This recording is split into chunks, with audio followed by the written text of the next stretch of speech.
The scene opens in a packed Malaysian courtroom, the air heavy with anticipation, as the judge's gaze sharpens before she delivers the words that will echo far beyond these walls. "I can't be sending the wrong person to the gallows." A ripple of shock runs through the room, murmurs bouncing off the polished wooden panels as journalists leap into action, desperate to capture every second of this unfolding moment. Shutter clicks pierce the air in rapid succession, each burst freezing the image of two identical men seated side by side, calm, unreadable, and impossible to tell apart.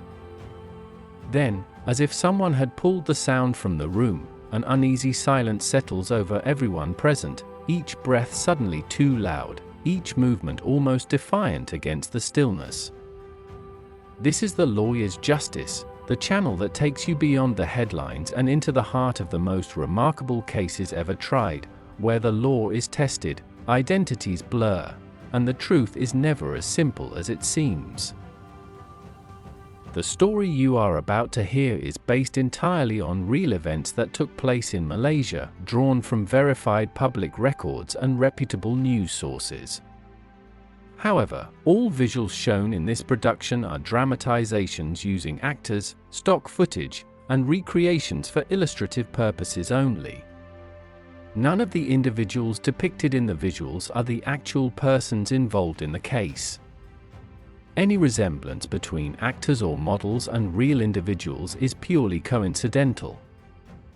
The aim of this program is to present factual information for educational and documentary purposes. This content does not intend to defame, misrepresent, or harm the reputation of any individual or institution. All views expressed are based solely on the documented facts of the case, and any dramatic elements are included strictly for storytelling clarity. Legal names, dates, and events have been reported as found in publicly available records. However, some minor details may have been adapted for narrative flow. Nothing in this video constitutes legal advice, and no party should make legal decisions based on the content herein. Viewer discretion is advised due to the nature of the events described.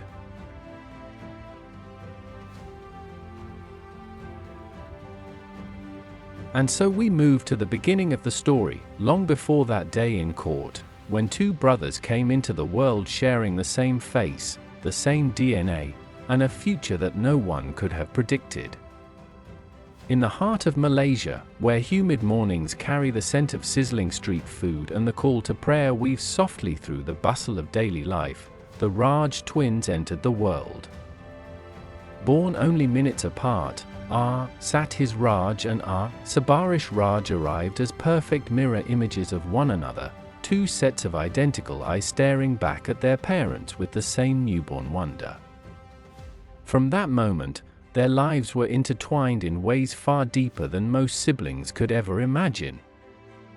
The early years were filled with the warmth of a close-knit Malaysian community.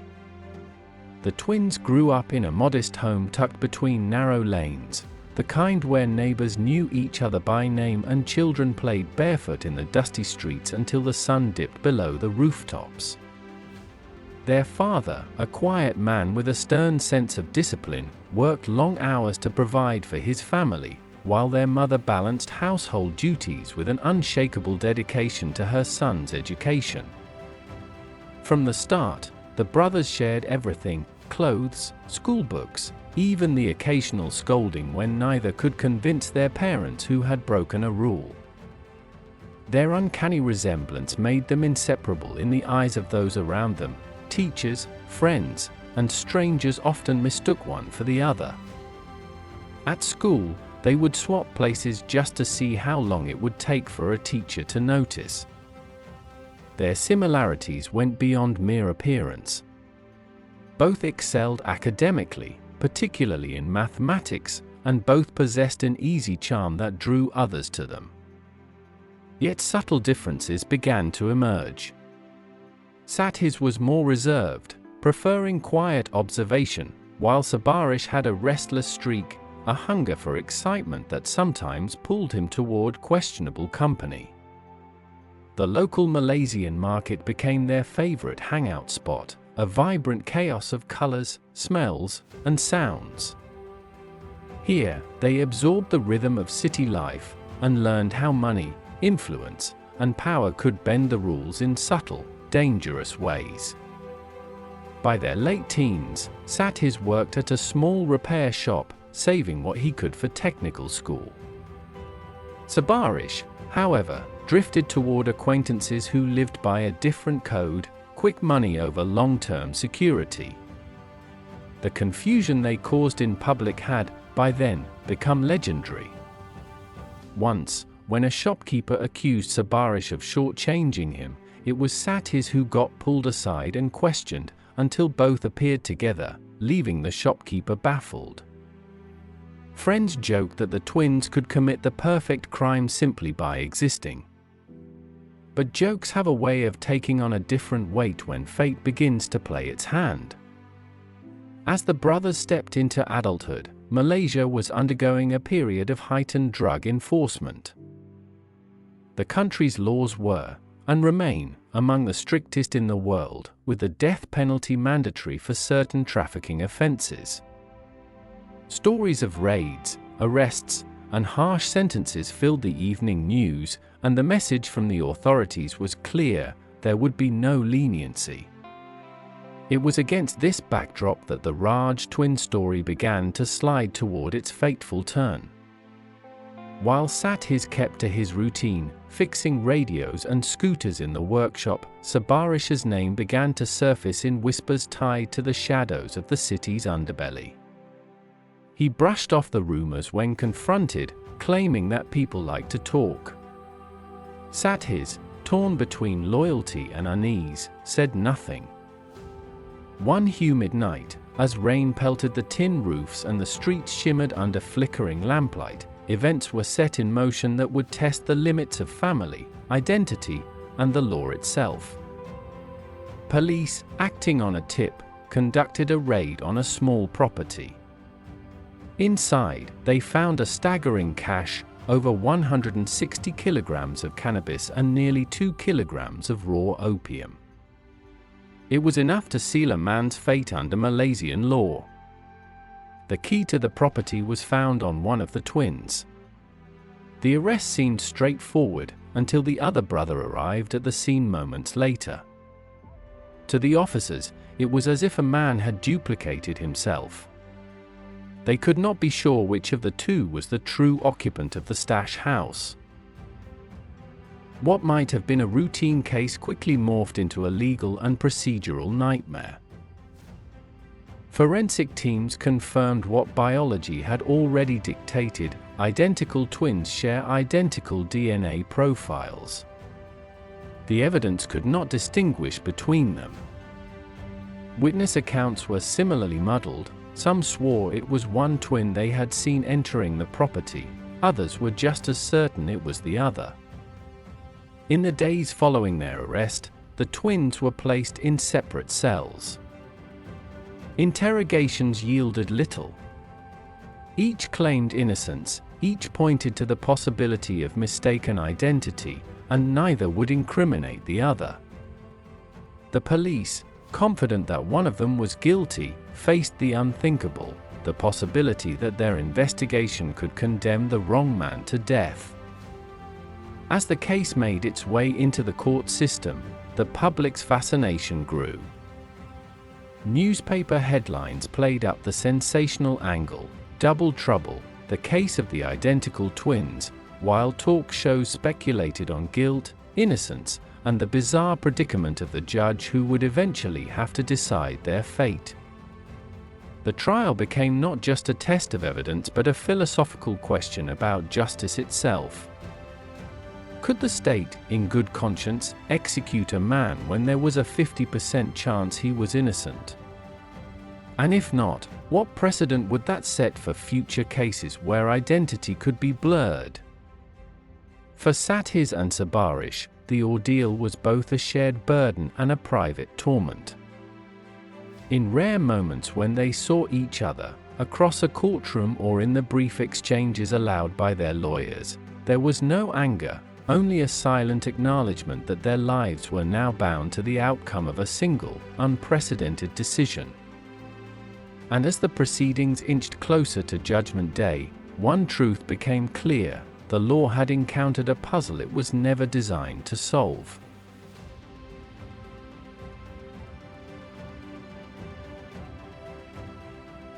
The day of the verdict arrived with an almost electric tension in the air, as if the city itself had paused to listen. Crowds gathered outside the courthouse gates, their voices a mix of prayer, protest, and pure curiosity. Inside, the judge adjusted her glasses and leaned forward, her eyes scanning the final lines of her notes as the room fell into absolute silence. Reporters leaned over the rail of the press bench, pens moving furiously across notepads while cameras snapped rapid bursts of flash. When the verdict was read, the judge's gavel came down halfway, then stopped mid-air, her voice ringing out with carefully measured words. She released the gavel with a quiet thud and declared that the court could not risk executing the wrong man in a case so clouded by doubt. Both brothers were led out of the defendant's box by guards, their steps in perfect sync, as murmurs rippled through the gallery. Outside, cheers erupted on one side of the street while furious shouts came from the other, the noise clashing like two storms colliding. The twins passed through the heavy wooden doors of the courthouse without looking back, the cameras chasing them until the darkness swallowed their silhouettes. Documentary narrator in dimly lit studio, pointing at paused courtroom footage on monitor, Malaysian courthouse photo faintly projected behind, shadows pulling into black background.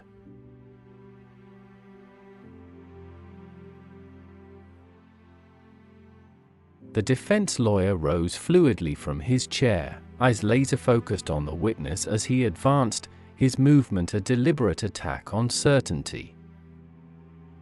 He wielded the Malaysian Evidence Act like a scalpel, aiming to surgically dismantle the prosecution's case. His first strike targeted the standard of proof. In Malaysian criminal law, the burden lies entirely on the prosecution to prove guilt beyond reasonable doubt. The lawyer leaned in toward the witness box, voice low yet cutting, pressing the star witness on whether they could confidently identify which twin had committed the crime. The witness hesitated, eyes darting. Under Malaysia's Evidence Act, inconsistent testimony doesn't automatically erase a witness's words, but it allows a judge to treat them with deep suspicion. The lawyer's questions were designed to make that suspicion inevitable. He placed two enlarged photos of the twins side by side, challenging the witness to point to the guilty one. When the witness faltered, the courtroom's silence deepened. If they couldn't distinguish them here, they certainly couldn't at the chaotic scene of the crime. Turning to the judge, he invoked the constitutional presumption of innocence. Unless the prosecution could definitively identify one twin, the law demanded an acquittal. He reminded the court of Malaysia's Dangerous Drugs Act and its former double presumptions: possession implying trafficking, trafficking implying death. But without proof of who held the drugs, those presumptions crumbled.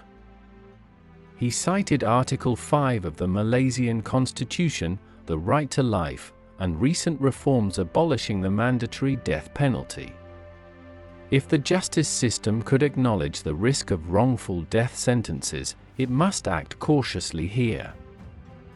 The lawyer placed another set of photos under bright light, twins in identical posture, expression, and attire, forcing the judge to confront the impossibility of visual certainty. Finally, he dissected the prosecution's circumstantial evidence, link by link, showing each was mere assumption, not proof. In Malaysian law, circumstantial evidence must be complete and compelling. Here, it collapsed at the question of identity. By the time he sat down, the prosecution's case was no longer a fortress, it was rubble scattered across the courtroom floor. The prosecution, sensing their case slipping, made a last-ditch move, calling in the lead investigator to solidify the chain of events. The officer walked in, uniform crisp, demeanor resolute, clutching a thick investigation file. But the defense lawyer's eyes gleamed. He'd been waiting for this moment. As the officer recounted the raid, the lawyer rose with a sudden objection, challenging the admissibility of certain evidence under Section 37A of the Malaysian Evidence Act, which governs how confessions and statements can be used in court. The judge allowed the cross-examination to proceed. The lawyer pounced, pressing the officer to admit that surveillance footage of the twins entering the warehouse had poor resolution, making it impossible to tell them apart. Next, he questioned the chain of custody for the seized drugs. Under Malaysian law, every transfer of evidence must be documented without gaps. One missing signature or timestamp could cast the entire seizure into doubt. The officer, sweating now, admitted that the package had been briefly left unattended at the station before being catalogued. The defense seized on this breach, suggesting the possibility, however remote, that the drugs could have been tampered with or misattributed. In criminal law, even a remote possibility can be enough to create reasonable doubt. Then came the killer blow. The lawyer revealed that the DNA on the drug packaging was a mixed profile belonging to both twins.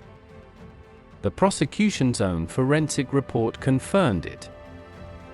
With this revelation, the officer's testimony, intended to seal the case, became the final nail in its coffin. The courtroom's energy shifted. It was no longer a question of guilt, it was a question of whether the prosecution could save face.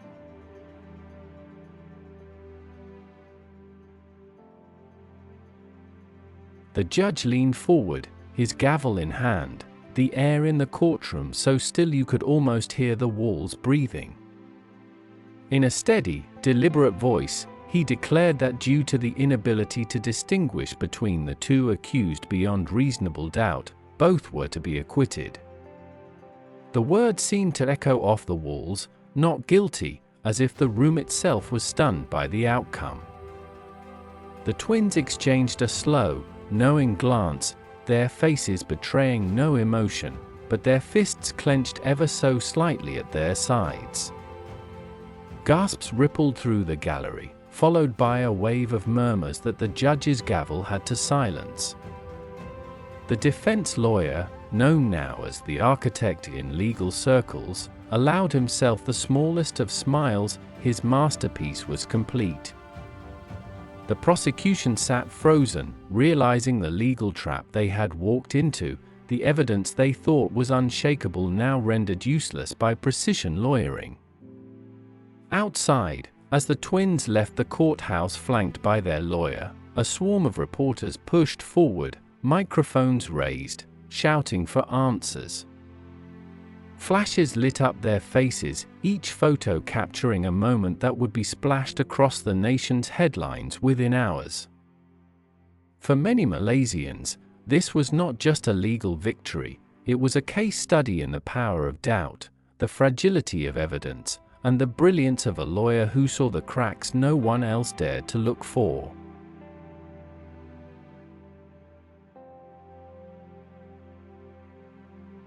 Cases like this remind us that the courtroom is not just a battleground of facts, but also of strategy, psychology, and precision timing. The brilliance of these lawyers lay not in bending the law, but in understanding it so deeply that they could use its every nuance to their client's advantage.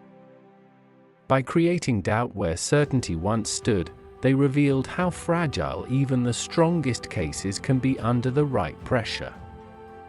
Tactics like these force the justice system to evolve, compelling lawmakers, prosecutors, and judges to anticipate new forms of defense. In the end, whether one sees it as a masterstroke or a loophole exploited, Such cases become milestones in legal history, teaching future generations of lawyers that in the pursuit of justice, intellect can be as powerful as truth. And here on The Lawyer's Justice, we will continue to explore the minds behind these victories, the ones who don't just play the game, but change it entirely.